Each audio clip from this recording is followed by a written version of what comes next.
대림절 둘째 주일 아침에 하나님께서 우리에게 주신 말씀은 하박국서 2장 1절부터 4절까지 말씀입니다. 우리 같이 읽도록 하겠습니다. 시작. 내가 내 파수하는 곳에 서며 성루에 서리라. 그가 내게 무엇이라 말씀하실는지 기다리고 바라보며 나의 질문에 대하여 어떻게 대답하실는지 보리라 하였더니 여호와께서 내게 대답하여 이르시되 너는 이 묵시를 기록하여 판에 명백히 새기되 달려가면서도 읽을 수 있게 하라. 이 묵시는 정한 때가 있나니 그 종말이 속히 이르겠고 결코 거짓되지 아니하리라. 비록 더딜지라도 기다리라. 지체되지 아니하고 반드시 응하리라. 보라, 그의 마음은 교만하며 그 속에서 정직하지 못하나 의인은 그의 믿음으로 말미암아 살리라. 아멘. 오늘은 대림절 둘째 주일입니다. 우리는 주님의 재림을 다시 생각하며 기다리는 대림절 절기를 지나고 있습니다. 여러분, 우리의 신앙은 항상 미래지향적입니다. 미래가 없는 신앙은 신앙이 아닙니다. 과거는 우리의 기억과 해석의 영역이지요. 어떤 일이 있었고 그 어떤 일을 어떻게 해석하느냐에 따라 과거는 다른 색깔의 옷을 입습니다. 이 해석에 영향을 미치는 것은 현재 또는 미래와 연계된 우리의 세계관입니다. 세계관은 세상을 바라보는 관점이지요. 세계관에 가장 큰 영향을 끼치는 것은 바로 우리가 가지고 있는 가치관입니다. 그러므로 과거에 대한 우리의 해석은 현재와 미래를 바라보는 우리의 가치관에 깊이 연결되어 있습니다. 신앙은 기독교인 가치관의 핵심입니다. 우리는 신앙의 눈으로 과거를 봅니다. 하지만 아직 일어나지 않은 미래는 우리가 평가하거나 해석할 수 없습니다. 미래는 우리의 기대나 희망의 영역이지요. 미래에 대한 기대와 희망은 가치관에서 나오고 가치관은 신앙을 떼놓고는 이야기할 수 없습니다. 그래서 우리는 신앙 안에서 기대와 희망을 가지고 미래를 봅니다. 기독교인들은 성경의 가르침을 따라 예수님의 재림을 믿고 있으며 예수님의 재림을 삶의 기준으로 삼고 이 재림이라는 미래의 빛으로 과거를 해석하고 현재를 점검하고 한 번도 가본 적이 없지만 미래의 길을 담대하게 걸어가게 됩니다. 요한복음 14장 3절에서 예수님께서는 가서 너희를 위하여 거처를 예비하면 내가 다시 와서 너희를 내게로 영접하여 나 있는 곳에 너희도 있게 하리라 라고 약속하셨습니다. 예수님께서 승천하신 직후에 천사들이 제자들 앞에 나타나서 이렇게 이야기합니다. 가로되 갈릴리 사람들아 어찌하여 서서 하늘을 쳐다보느냐. 너희 가운데서 하늘로 올리우신 이 예수는 하늘로 가심을 본 그대로 오시리라 하였느니라. 초대교회 성도들은 이 정언의 말씀을 따라서 곧 다시 오실 예수님을 간절히 사모하며 현실의 갖은 박해와 고난을 믿음으로 견뎠습니다. 미래에 있을 예수님의 재림의 빛으로 오늘을 조명해 보면 예수님의 재림이 오늘의 고난이나 박해보다 훨씬 가치 있고 소중하다는 것을 그들은 깨달았습니다. 그래서 고난 속에서 현재를 포기하는 한이 있어도 예수님을 신앙을 포기하지는 않았습니다. 신앙을 포기하는 것은 미래를 포기하는 것이기 때문입니다. 이렇게 미래에 대한 소망과 믿음, 미래의 빛으로 오늘을 조명하면 살아가는 이 과정이 없으면 우리는 현재만 보게 됩니다. 눈앞에 펼쳐진 세상만을 전부인 것처럼 생각하고 삶을 해석하고 판단합니다. 미래가 없는 사람은 오늘만 보고 삽니다. 그것은 미래에 대한 그 어떤 소망이나 꿈, 신앙도 없는 그저 하루살이 세계관이지요. 그런데 가끔은 예수님을 믿고 예수님의 재림을 믿는 사람들조차 현재의 삶에 너무 집중하다 보면 이와 같은 하루살이 세계관에 빠져서 판단을 할 때가 있습니다. 하박국 선지자가 그런 사람이었습니다. 여러분, 하박국 선지자는 남유다 말기에 활동한 선지자입니다. 아수르 제국이 전성기를 지나고 국내외 여러 가지 문제로 인해서 쇠퇴기에 접어들었을 때 갈대아 사람들이 바벨론이라는 지역을 점령하고 다스리기 시작했습니다. 이때부터 갈대아와 바벨론은 같은 의미로 사용되어 왔습니다. 바벨론은 점점 강성해졌고 아수르 제국이 밀리게 되었습니다. 결국에 기원전 612년경에 바벨론과 메대에 의해서 아수르 제국은 몰락하고 말았습니다. 나홈 선지자가 이 아수르 제국의 몰락을 예언했었습니다. 팔레스타인 지역의 여러 민족들은 아수르 제국의 몰락을 좋아했습니다만 얼마 지나지 않아서 아수르 제국을 뛰어넘는 폭력적인 대체자를 만나게 됩니다. 바벨론 제국이 몰락한 아수르의 옛 영토들을 욕심내기 시작한 겁니다. 많은 선지자들의 경고에도 남유다 사회는 변하지 않았습니다. 마지막 희망이었던 요시야 왕의 종교개혁은 그가 이른 나이에 전사하는 바람에 허무하게 끝이 났습니다. 북이스라엘의 멸망, 아수르 제국의 멸망, 수많은 선지자들의 경고에도 남유다의 타락은 멈출 줄 몰랐고 마치 브레이크 없이 비탈길을 내려가는 자동차처럼 멸망을 향해서 돌진했습니다. 남유다의 지도자들과 백성들은 하나님의 말씀을 저버렸고 사회는 하나님의 신앙은 고사하고 기본적인 사회 정의마저 제대로 지켜지지 않았습니다. 타락한 남유다 사회의 현실을 하박국 선지자가 이렇게 묘사합니다. 하박국서 1장 3절 4절 우리 세번역 성경으로 같이 읽습니다. 시작. 어찌하여 나로 불의를 보게 하십니까? 어찌하여 악을 그대로 보기만 하십니까?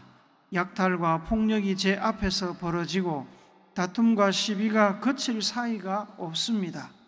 율법이 해이하고 공의가 아주 시행되지 못합니다. 악인이 의인을 협박하니 공의가 왜곡되고 말았습니다. 악이 번성하고 약탈과 폭력이 사회 질서를 무너뜨렸습니다. 하나님의 율법은 사람들의 기억에서 점점 멀어졌고 악인들이 득세하여 의인들을 협박하고 의로운 사람들이 침묵을 강요당하고 공의는 왜곡되었습니다. 하박국 선지자는 남유다 사회가 이렇게 무너지고 타락하고 있는데 살아계신 하나님은 왜 침묵하시는지, 뭘 기다리고 계시는지 도저히 알 수가 없었습니다. 이대로 가다가는 이 타락한 유대 사회에서 하나님의 이름조차 사라질 지경이라고 아마 생각했을 것입니다. 여러분, 전두환 전 대통령이 쿠데타를 일으켜서 군대를 장악하고 국가 권력을 찬탈한 뒤에 대통령 선거를 진행했습니다. 체육관에서 국민들의 대표를 모아놓고 대리 선거를 치러서 합법적인 대통령이 되었습니다. 그가 폭력과 감시와 억압으로 나라를 쥐락펴락할 때 이 땅의 많은 의로운 백성들, 하나님의 의와 사랑을 외치는 성도들, 깨어있는 지식인들이 맨몸으로 군사 정권과 싸웠습니다. 교회는 나라를 바로 세워달라는 성도들의 기도로 밤마다 새벽마다 울음소리가 그치지 않았습니다. 그런데 하나님은 침묵하셨습니다. 전두환은 7년을, 그의 후임인 노태우는 5년을 청와대에서 나라를 다스렸습니다. 그때 우리 백성들의 심정이 이 하박국 선지자의 심정과 다를 바가 없었습니다. 하박국 선지자를 비롯해서 많은 깨어있는 선지자들, 백성들이 기도하며 하나님께 부르짖었지만 세상은 변하지 않았습니다. 하나님은 움직이지 않았습니다. 거기다가 바벨론 제국의 성장과 확장 정책은 하루가 다르게 팔레스타인 땅에 새로운 약탈의 어두운 그림자를 드리웠습니다. 영적인 암흑시대에 빠진 민족을 보며 하박국 선지자는 조바심이 났습니다. 눈앞의 현실이 너무 절망적이라 다른 생각을 하지 못했습니다. 하박국 선지자의 눈에는 미래가 보이지 않았습니다. 현실에 절망하며 하나님께 따지는 것이 그가 할 수 있는 유일한 일이었습니다. 하박국 선지자는 하나님께 나가서 기도하며 질문을 던집니다. 어찌하여 나로 이 불의를 보게 하십니까? 어찌하여 악을 그대로 보기만 하십니까? 하나님의 침묵 속에서 절명하며 부르짖는 이 하박국 선지자를 하나님께서 긍휼히 여기셨습니다. 그리고 남유다에 대한 심판 계획을 밝히셨습니다. 하나님의 심판 계획의 핵심은 갈대아 사람들, 즉 바벨론 제국을 세워서 이전 아수르 제국처럼 사용하시는 것이었습니다. 하박국서 1장 6절 같이 읽습니다. 시작. 보라, 내가 사납고 성급한 백성 곧 땅이 넓은 곳으로 다니며 자기의 소유가 아닌 거처들을 점령하는 갈대아 사람을 일으켰나니. 앞서도 말씀드렸지만 이 갈대아 사람들은 바벨론 제국을 말합니다. 이 시점이 바벨론이 아수르를 멸망시키기 전인지 후인지는 명확하지 않습니다만 남유다가 멸망하기 전인 것은 틀림이 없습니다. 하나님께서는 갈대아 사람들이 사납고 성질이 급하고 다른 나라들을 정복하기 위해서 넓은 곳을 돌아다니며 자기들 소유가 아닌 것을 점령하는 사람들이라고 말씀합니다. 하박국서는 그들의 군대는 표범보다 빠르고 하루 종일 아무것도 먹지 못한 채 밤을 맞이하는 배고픈 이리보다 더 사납고 독수리가 날카로운 발로 먹이를 낚아채듯이 주변 나라나 민족들을 약탈할 것이라고 말씀합니다. 그들이 전쟁에 탁월했던 것은 그들이 힘을 신성시했기 때문입니다. 하박국서 1장 11절 우리 같이 읽습니다. 시작. 그들은 자기들의 힘을 자기들의 신으로 삼은 자들이라. 이에 바람같이 급히 몰아 지나치게 행하여 범죄하리라. 갈대아 사람들도 로마나 그리스 제국처럼 남성성, 체력, 근육, 힘을 신성시했습니다. 그 난폭함과 군사력으로 다른 나라와 민족들을 정복하면서 과도하게 탈취하고 사람들을 죽였습니다. 하나님께서는 바벨론 제국의 이 포악함과 잔인함을 범죄라고 하십니다. 그들의 범죄는 나중에 그들도 하나님의 심판을 받게 되는 근거가 되었습니다.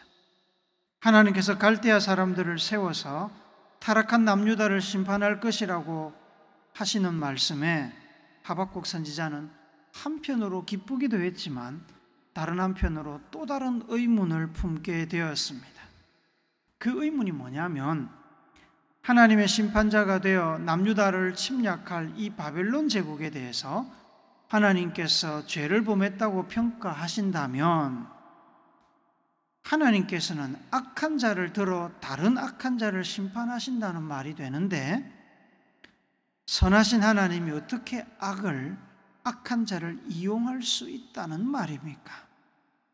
하박국서 1장 13절에 보니까 주께서는 눈이 정결하심으로 악을 참아보지 못하시며 폐역을 참아보지 못하시거늘 어찌하여 거짓된 자들을 방관하시며 악인이 자기보다 의로운 사람을 삼키는데도 잠잠하십니까? 라고 하나님께 따집니다. 하나님, 바벨론이 악한데 어떻게 자기들보다는 그래도 의로운 남유다를 삼키도록 내버려 두십니까? 이거 잘못된 거 아닙니까? 지금 그 얘기를 하는 겁니다.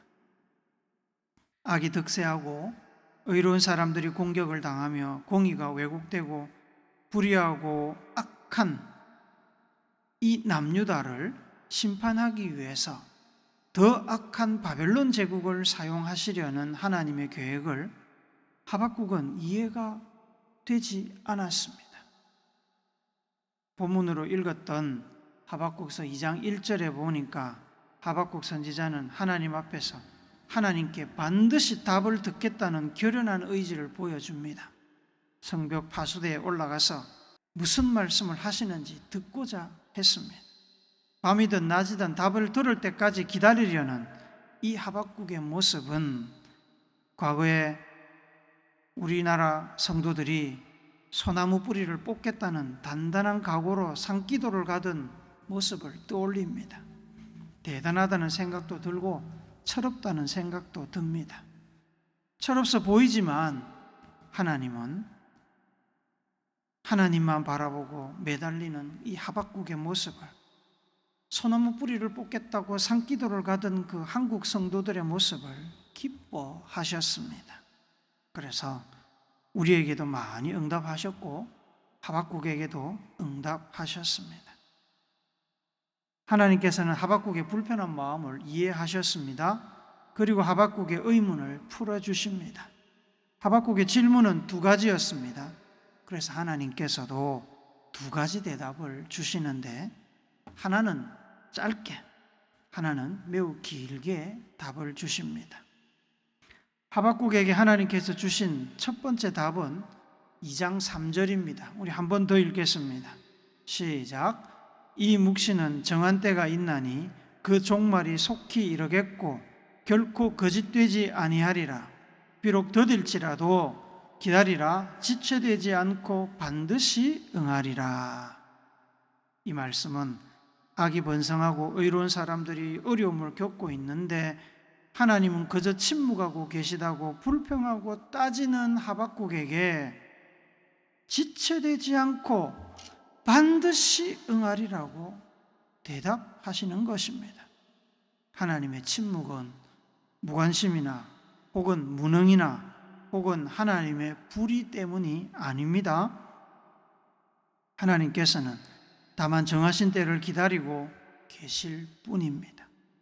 하나님의 침묵은 하나님의 인내입니다. 때가 되면 지체 없이 불의와 악에 대하여 심판하실 것입니다. 불의가 득세하는 눈앞의 현실만 보고 하나님께 원망하며 항의했던 하박국에게 때를 기다리라고 하나님께서는 당부하십니다. 하박국이 보지 못하는 가까운 미래에 하나님께서 일하실 것입니다. 앞서 말씀드린 것처럼 하나님께서는 갈대아 사람을 일으켜 아스루 제국을 심판하고 남유다 백성들도 심판하실 것입니다.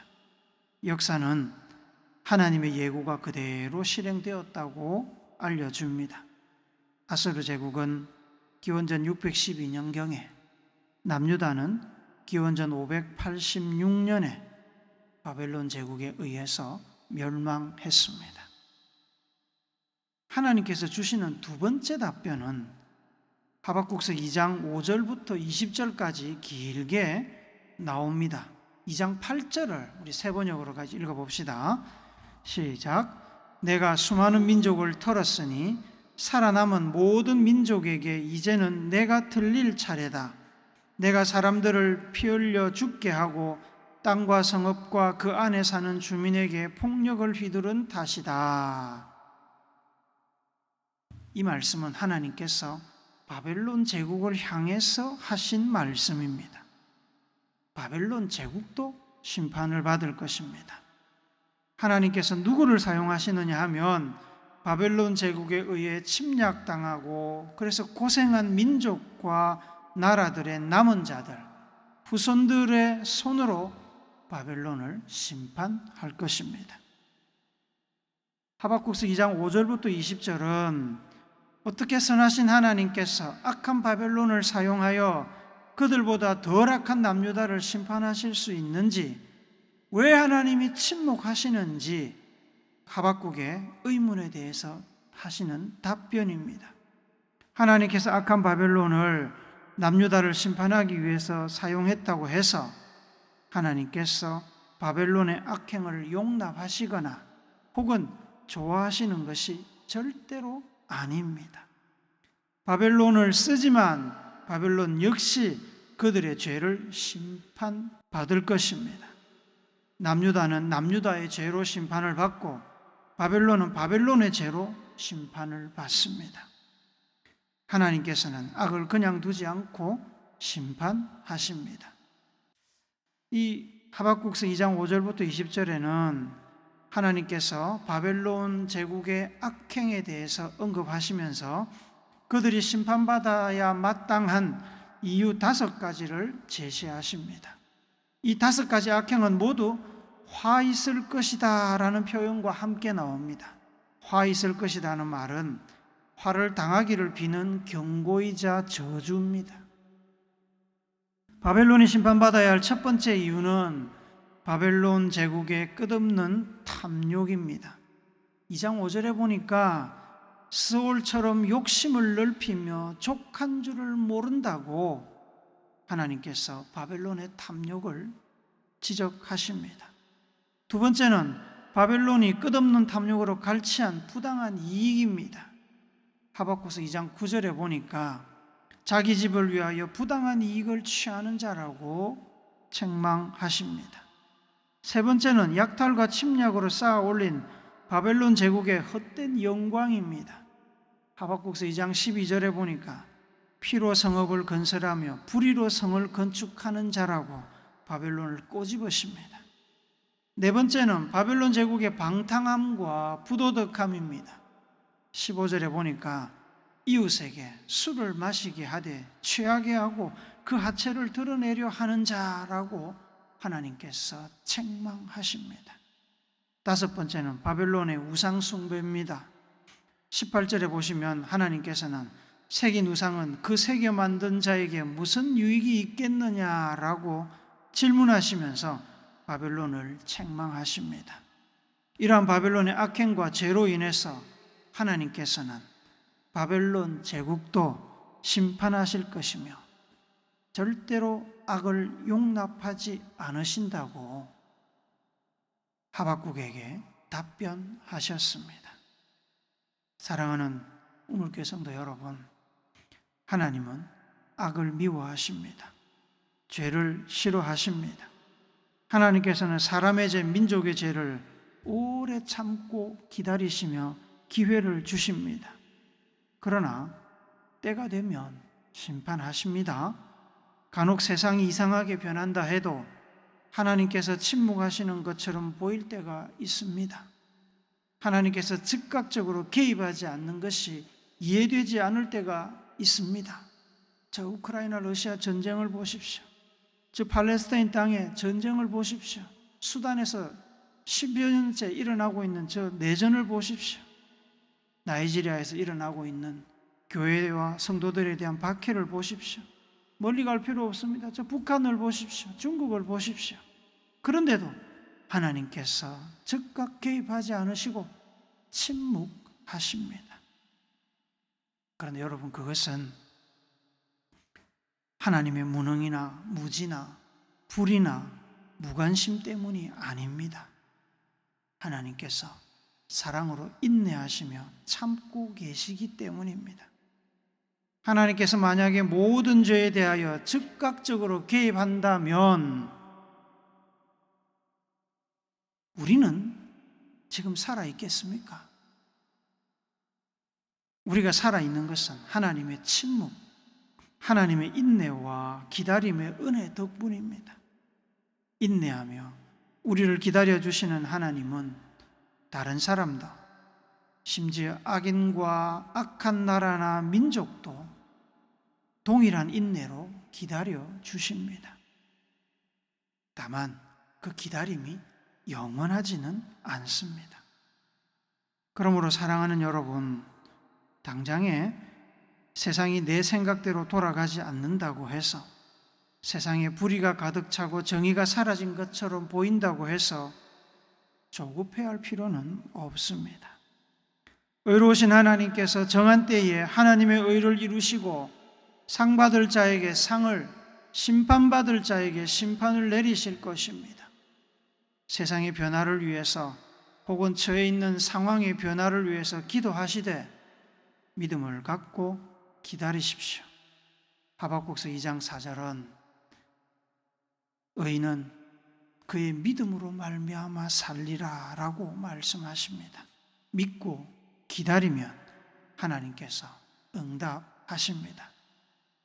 조급한 마음을 버리고 믿음으로 인내하면서 하나님의 때를 그리고 다시 오실 주님을 사모함으로 기다리는 우리 모두가 되기를 의의 왕으로 오시는 예수님의 이름으로 축복합니다. 아멘.